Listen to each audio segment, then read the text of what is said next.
So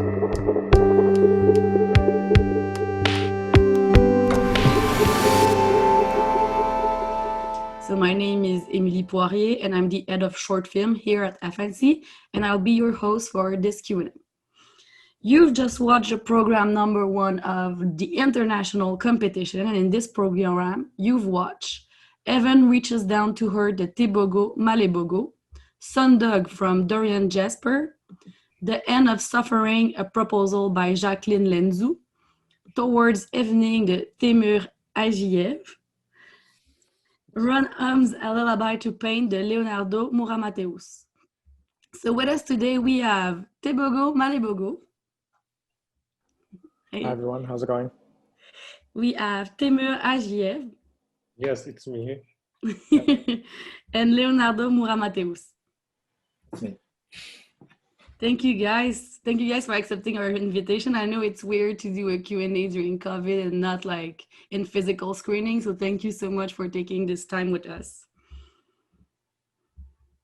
So we'll start with general question and you can all answer these ones. So first of all, I want you to introduce yourself, introduce your practice, and after introduce the film that you are showing here at FNC.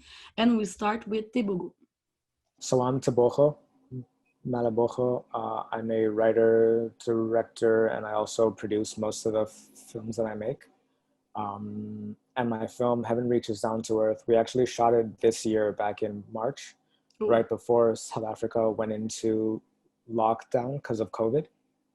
And yeah, it just explores kind of a growing realization of intimacy between two men.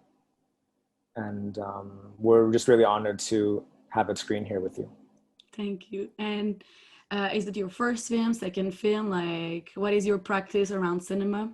For sure. So I studied film. I'm actually studying film now as well. It's my second film that I made since I graduated from my BA course, but I made student films while I did that. Mm-hmm. And I've only ever made shorts. Okay. And I'm making some more shorts now, and I would hope one day soon to graduate into doing features. Okay, thank you. We'll follow this question with Teymur. Hello, my name is Teymur Hajiyev. I am from Azerbaijan, and I am film director and producer. And this is my 4th short film. And usually I don't like my own films, but this one I like, that I must admit. And I think that we were able to reach something that it's really, that I can be proud of, at least a little bit. I never studied cinema though. I studied applied math and marketing. So I always, I practiced on producing films, and I practiced on, shooting them and editing them. So I'm kind of self-taught filmmaker from Azerbaijan. And the film is about, let's say, it's about miscommunication that I observe everywhere, in close circles, in far circles, in my country, in foreign countries. So it's kind of a global issue that bothers me a lot, and I try to find the peculiar cinematic language to try to show it to people. And I think that I was lucky enough that we did it. I think that we did it. Cool, thank you. Follow the same question with Leonardo. Hello, I'm Leonardo. I am director of Rain Hums a Lullaby to Pain. This is a short film made in Portugal, but I am from Brazil. I live in Portugal since 2014, and I try to work between these 2 countries since then. And I work also as dramaturg in dance, so I have there is some connections between my work in filmmaking and dance and theater and literature in some way. This film is based in a short story by Marcel Chaux, the French symbolist writer. Mm-hmm. And yes, it's a film about about a lot of things. There is too many layers in this film, and it's about. But for me, it's a film about love and death, and how you can create a body, a mind, a mindset to conflict with the death, with the gods and everything. Thank you.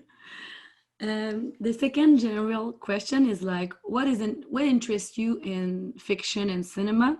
Are you more focused on like, I say like the visual aspect of filmmaking, like art direction, styling, cinematography, or it's more like you want to work with actors, interactions, or what is your relation to soundtrack, sound design, mixing, and everything? So why is like fictional cinema your outlet? So we'll start with Tebogo. Sure thing. I think being able to sculpt a story is something that really fascinates me. Like with our film, our two actors had recently dealt with the same events that they were dealing with in the film. And it wasn't part of the casting process that we wanted people who had gone through this, but it just so happened that they had both been coming to terms with some things about their own lives and realizing feelings. So I think transposing that from real life onto film through the collaboration with the actors and realizing, especially on this film, that we can take out quite a bit of the plot, but it still makes sense because of the other tools that we had to get the story across. So that really interests me about film, I think, because as much as we are creating our own world, it does come from somewhere true, right? Like it comes from within all the people who are creating it. So whether it's using, camera work, which we tried to switch ratios, which is something that I haven't done before, but we did that to highlight certain parts of the film, versus using sound. There was a big fire in our film, and of course we didn't actually have that fire, but I felt like it was very necessary to have that as a way of exploring the inner feelings that our two characters had. So we worked closely with our sound editor and our sound designer to get the noise of the fire to feel bigger than actual life. So I think using tools like that in order to elevate all of the feelings in the film is really, that's what interests me about narrative story. Okay, thank you. We'll have the same question for Teymur. Yes. For me, the most important thing in cinema is to be able to realize, to understand, to grasp its very peculiar language. Because for me, cinema is language. It's, let's say, it's kind of a construct of signs, of the, let's say, innuendos, or something that works with consciousness and subconsciousness at very different layers, as our friend mentioned before, that is not particularly story for me, or is not particularly acting, which is also important. But my personal opinion is that there is something that is more than story, or more than acting, or more than sound, or even visual things. That actually I found it in French philosophy of Roland Barthes, the third meaning, that something that you juxtapose the frames and something occurs in between. So for me, the most interesting and most rewarding part of doing films is then it's actually, by the way, the same rejoice or the same happiness. Then you are able to achieve that, or when you see something like that in another guy's or girl's film. Doesn't matter, because this is the value, this is the gold of the cinema for me. And then I see it in another film, I'm as much as I'm as happy as if I would have Yeah, As yeah, opposed to your own, okay. found that or created that, or that's for me the most important part of the cinema. Yes. Interesting. Thank you. And Leonardo? Well, sometimes I think that all the films that I did until now are kind of proposals to the crew, to the cast. I sometimes, most part of time, I don't know exactly the meaning, the final meaning of the film. Maybe after 2 sessions or 3 sessions of the film, I start to understand what exactly the film is talking about. Mm-hmm. But this work of to create a film, sometimes it's at the beginning, it's really, it's a little, there is a lot of solitude, there is sometimes I think that I have to invite people to collaborate with me, to work together, because of the solitude is really painful in some way. And all these questions are questions that I don't want to keep with me. I want to share with more people, with the cast, with the crew, and until the audience at the final moment. In this final moment, in this film, I start the starting point of this film. It's the short story of Marcel Schrob, by Marcel Schrob. So when I read it, I thought that I didn't think that this is a great story to make a film.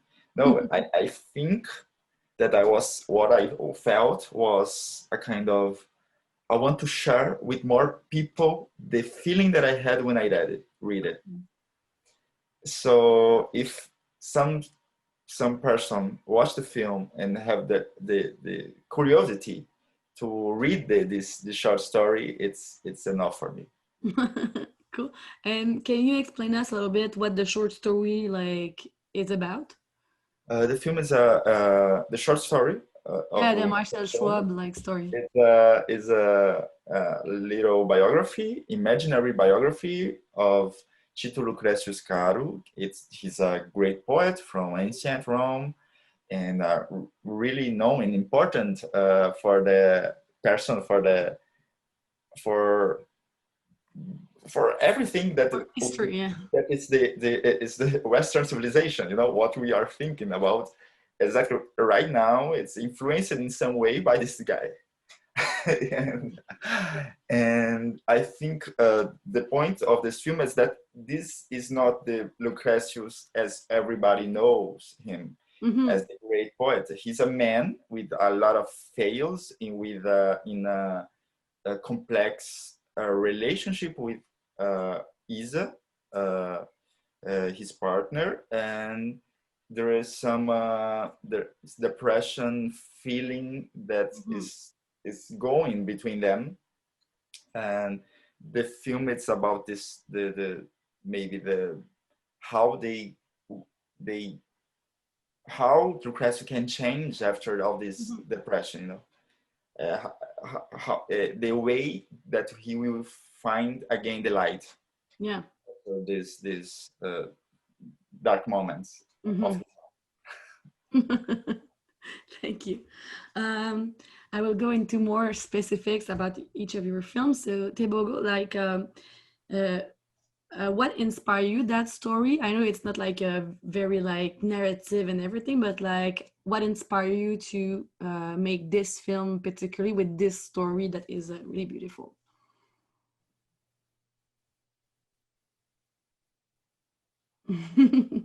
Sorry. The inspiration came from conversations me and my producer had, just about what it feels like to first realize that you have feelings for someone, and how you can't really put that into words most of the time. I think similar to what Teymur said about how cinema is its own language. We could go back and forth, me and my producer, about what that first moment feels like. But then we ultimately realize that there's more than just words in it, right? That there's an expression, that every time that you might have feelings towards someone, it's very different from the previous time. And then we thought, what does it look like if it's two men, especially within South African culture, which is still very conservative in certain ways. If it's two men and they're completely on their like own, completely removed from any kind of expectation, cultural expectation or societal as well. And then what would that moment look like between those two men who aren't afraid of being judged anymore? Mm-hmm. So that was the real seed for the story, is how do we take that and then how do we expand it into a narrative or just a feeling in this 10-minute film of what that first romance feels like. Yeah, it's really pure. In fact, like we don't think about like the society, we don't think about anything, we just like live this moment with them. And what was your approach to, more the visual approach to it, like the cinematography? Like, why did you choose to work like that? And you speak about like ratio and everything. So, For sure. So I think that we wanted a very locked off look for the film. There's no handheld at all in the film. I just felt like, because my previous film dealt a lot with very frenzied camera work, that was a particular feeling that we wanted to emote. But for this one, it was very important for me to be still because of all of the nuances on the actors' faces, and to really stay with them and to let all the scenes evolve over time. I feel like it's really important that even one quick glance, or even the way that they share a drink, or the way that they go hiking together, if we're in a very locked off and committed camera movement, it really gives the audience the chance to really zero in on those little moments between them as well. When we changed the aspect ratios, that was mainly to highlight what's going on intimately between them. And then when we went to a wider aspect ratio, that was a more objective view of the entire world, just to see that if you almost watch these two men in the forest, or if there was one of the DOPs, the DOP described as being this omniscient presence, something that's greater than them, watching them have this moment between them. When we cut to that wider aspect ratio, that was what we were trying to go for there, as a way of differing what's going on the internal and what might be going on around them as well. and how much of this feeling was written beforehand, and how much like improvisation you did with these guys? You'd be very surprised. I'm pretty sure that most of what we wrote, we ended up cutting out. Oh shit. And basically, because the actors really understood what we were going for so much, and again, because they had lived through some of this, that I realized that most of what I had written down was merely setting up the actual scenes. Mm-hmm. Like many of the things that we wrote were very prescriptive. Mm-hmm. And when the actors took over and they took the scene, and then scenes that were one page ended up becoming 5 or so minutes. And then as we were cutting it together, we would realize, okay, this is actually what the scene's about, not what was on paper, but what the actor did in this particular moment. So I think it's just the voiceover that came from the first script, and the ending. But everything else was just a result of what the actors had then brought to the scenes, and then we had workshopped it as well. Okay, you worked it beforehand. Okay. Oh no, on the actual set. On the Excel set. Oh Yeah. my god! Wow, it's really interesting. Like, yeah, thank you so much. For sure. I will follow like these questions with Teymur. Like, we've seen your precedent film like here at FNC. We had like it's always like really interesting for us to see like Azerbaijan on screen, like because it's not something that we see like a lot. And in this case, it's really interesting to see like the couple vision of it. Like it's, I don't know, like where did you get this inspiration to is it in Baku also, or? Yes, Okay, yes. yeah. So how is it like this time you film like this couple, and is it like a personal history? Is it like, can you speak more about the story and why you made it like that? Oh, again, it was like that feeling of solitude Mm-hmm. that had been mentioned before here as well. That overwhelming feeling of solitude and miscommunication that I was trying to find the proper visual form and, let's say, cinematic way of, filming it and showing it to people. I was thinking about this film a lot because I never write scripts. Mm-hmm. This time I no dialogue, nothing. So I usually have kind of like, once I did the storyboard, but it didn't happen. Again, we shot it in a different way. But I had that feeling, and I knew that it's going to be a couple and it's going to be a road movie. But the rest, I was kind of struggling to formalize it, to find the, to put the last touch to that. And I saw it in my dream. I saw that present thing in my dream, and then it just, worked out. And then I called to my DOP, who is from Russia, and my actress, who is, by the way, did you spot that? Have you spotted that it's the same girl that played in Salt and Pepper? Yeah, I was like, wow, this is so nice. Yeah. She actually moved to America, but for that short film, yeah, she traveled back for 20 days. We shot it in 4 days. And the guy, it was me. Yeah, I know. I acted there, but that was incident because I wanted to cast the same guy from the Salt Pepper, and he promised me that he's going to act, but then he came back and told me that I had exams at the university or something. I said, okay, 3 days before the first day of shooting, and I decided that I'm going to play that guy. So basically, that's the structure of our production. And again, and I tried to not to tell the story like a story, because I think that the story is very generic. It's not kind of, doesn't have any kind of huge. It's universal. Yes, it's not like kind of something unique, but the way how I wanted it to work with viewers' mind, it was a bit different. So that's why I relied not on the paper, but let's say I relied more and more on the intuition and on the situation on the set and after the set. So I editing, the voiceover, the etc. So I knew that we will find the idea, that thought or that feeling that goes throughout the film. And of course, the viewers will say the final word, the judgment. But I think that we were lucky, to But it's really interesting because this film, like we say, like it's about a couple that like is like a road movie, but at the same time, I think like when we are seeing this film, it's more about this woman, in fact, like because we don't see the men as much, and it's you, like, but we don't see as much like frame on you. It's always her face, and we are near That's why. emotion. Is it like deliberate? It was happening like on set. Of course, because that's why I easily agreed to act in that film, because I knew that the film is about the woman. So it doesn't matter how bad will I play or will I act. I will cut out just, because I knew that, of course, yes, it's about her. It's her feelings, first of all. She is the protagonist, and I tried through, and actually it was the same that Tebogo said, almost the same situation, that she just went through the divorce in a couple of months ago.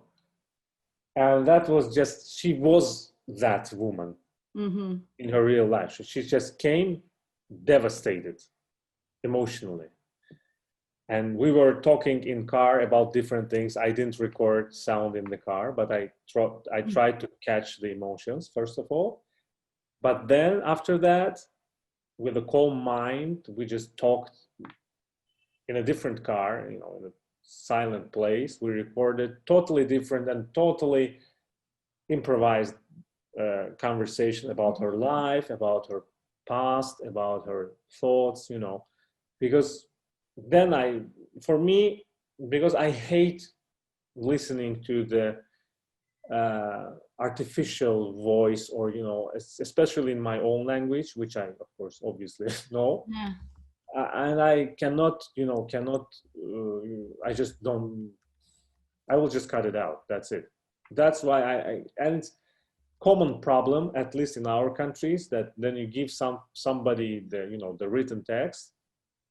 It doesn't matter how beautiful it is, but at the end of the day, it ends up either of being too artistic, like theater with this, or very artificial, or so. And then I employ the same approach of improvisation, of just having the general idea of the scene, beginning and the end. How are we going to quit? And of course, I rely upon the actors who are not the professional actors, of course. So neither she nor me nor any other person in that film, basically. And because it's very important, especially nowadays with that television shows, expensive films, big productions, that they go and, you cannot beat them by anything besides this, because they cannot afford that. They cannot afford to spend time on finding or on, doing, let's say 50 takes or 60 takes of something, or on shooting and reshooting or re-editing or etc.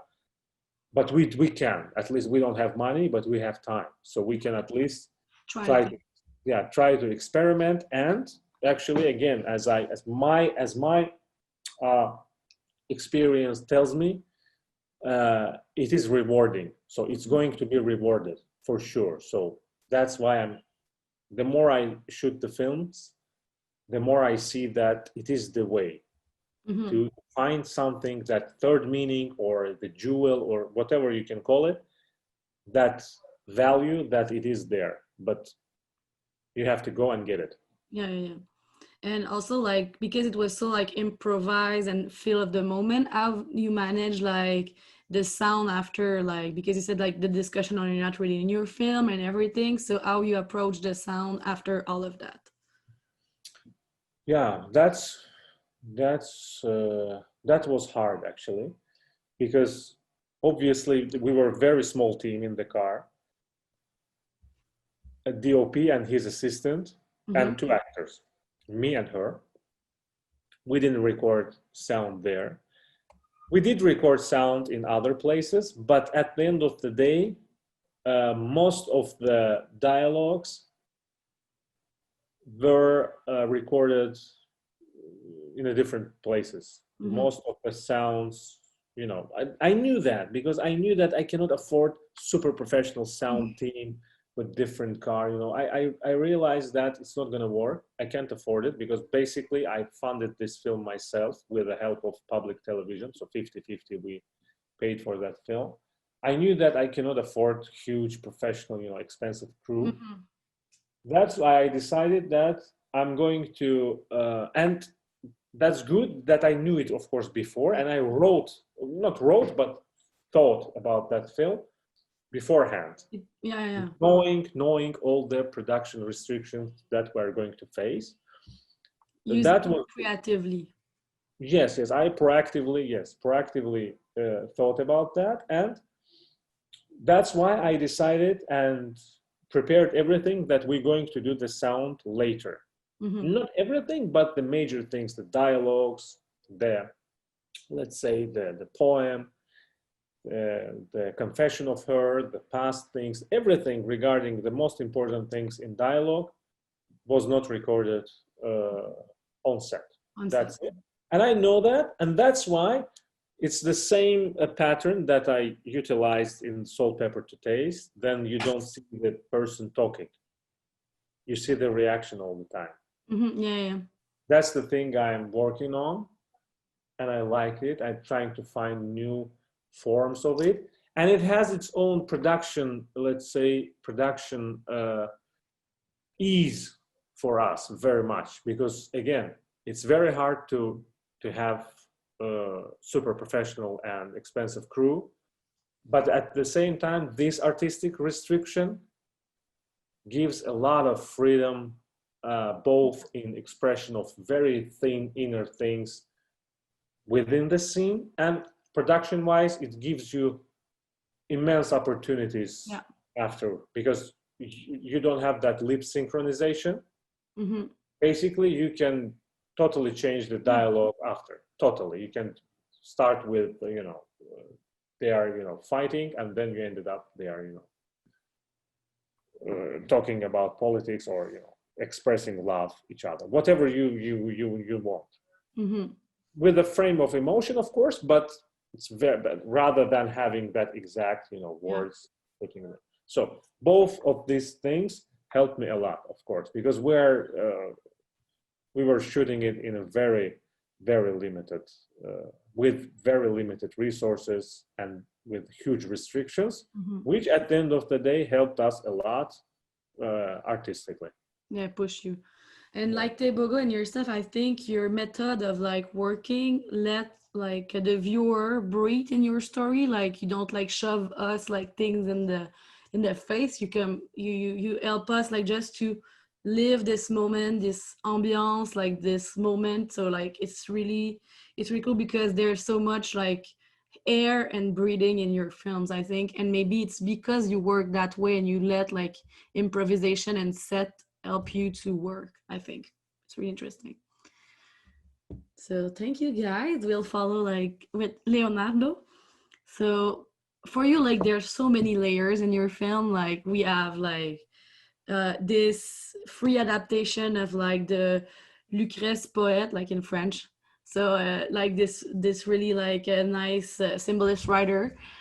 Also like we have this guy that is like really a modern day like Lucrèce, and like it's really weird because you see all of these layers that are interconnecting it. And I feel that like your film has like parts, like the beginning, that the discussion, like where does it come from, like this discussion, and ending up like watching like this dancer and everything. So can you explain like the parts of your film and how you work through that?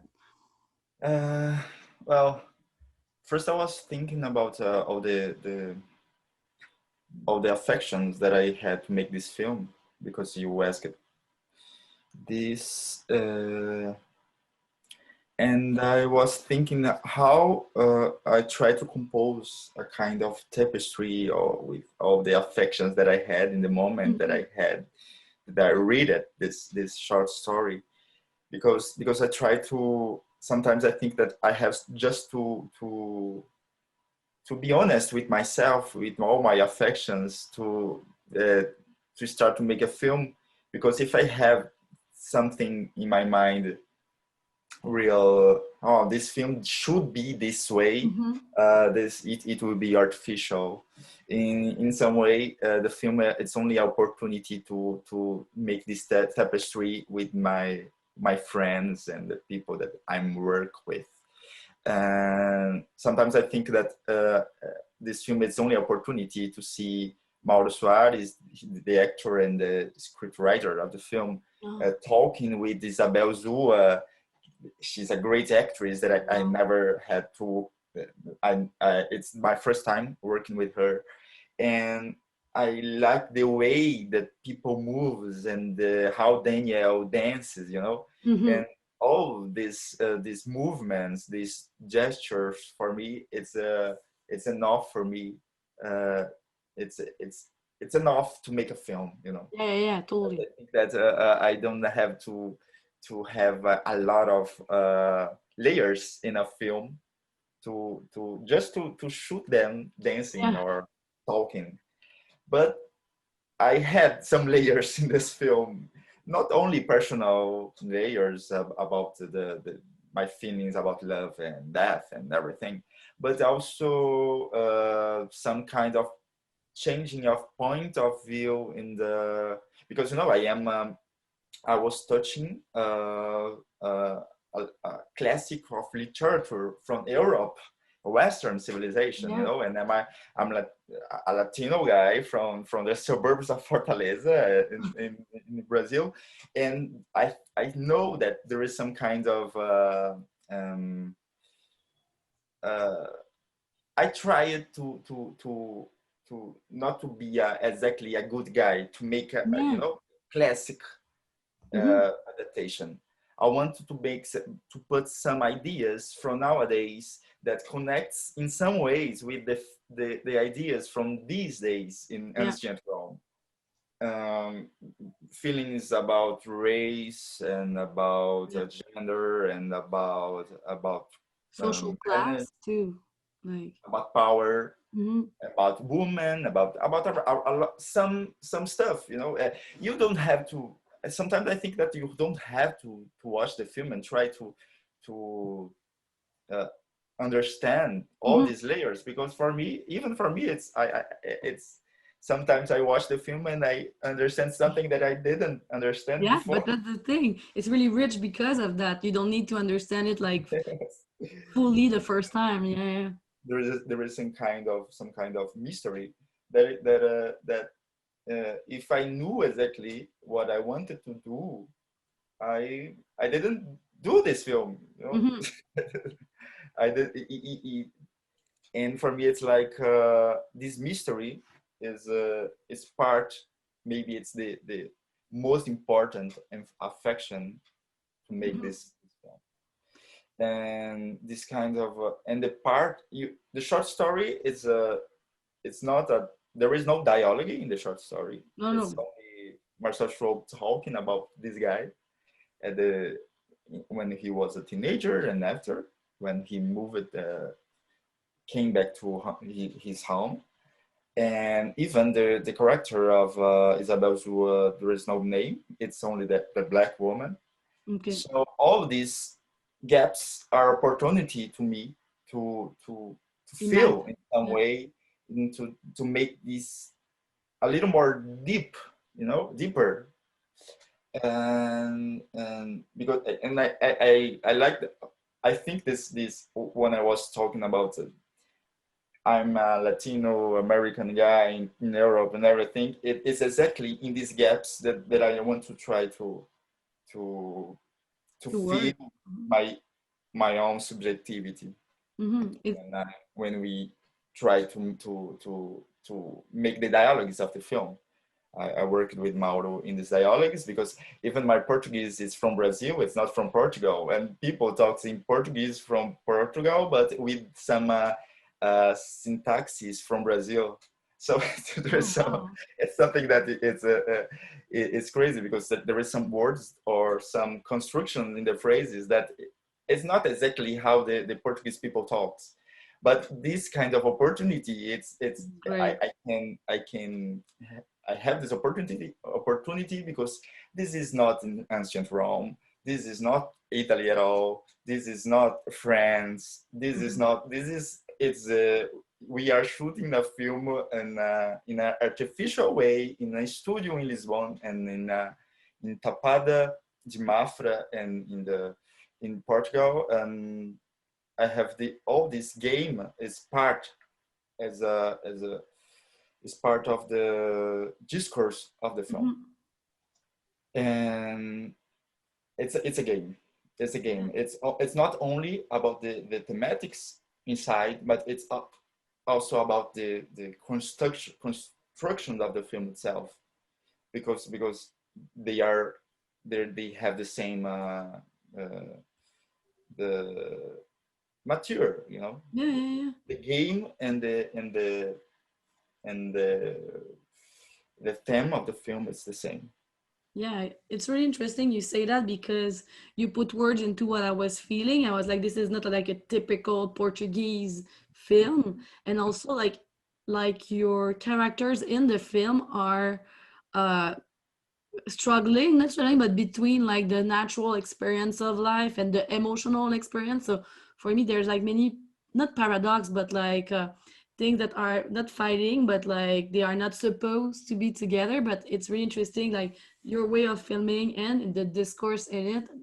Everything is like challenging itself Yeah. along the way. So for me, it was a really a nice discovery. Yeah.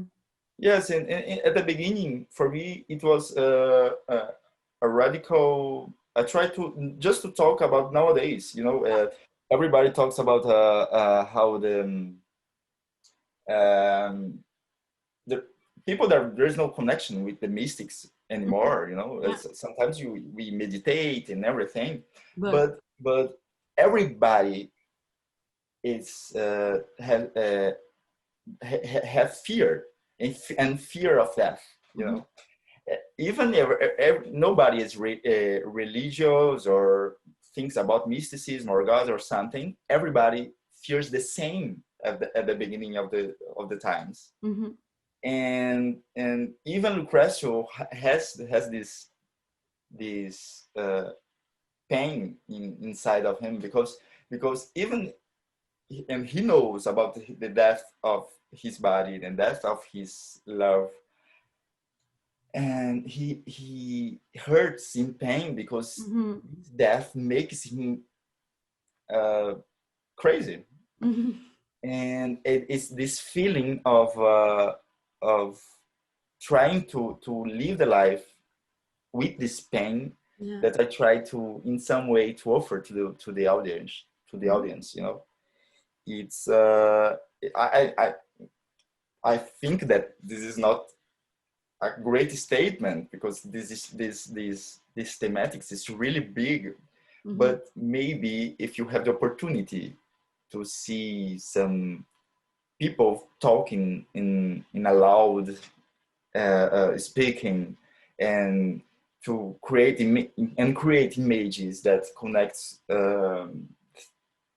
times that you that are not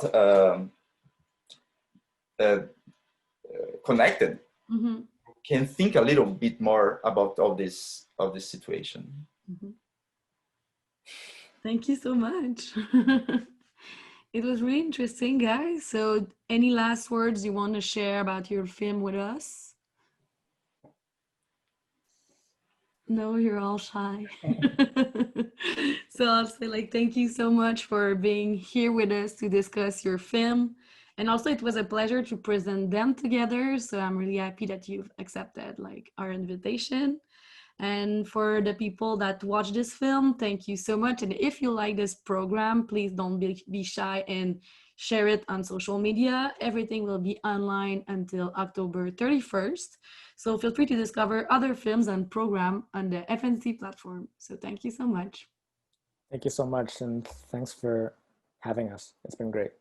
Thank you so much for taking this time. I know it's weird and maybe you are all in the same weird time zone. So thank you so much for making it work. So.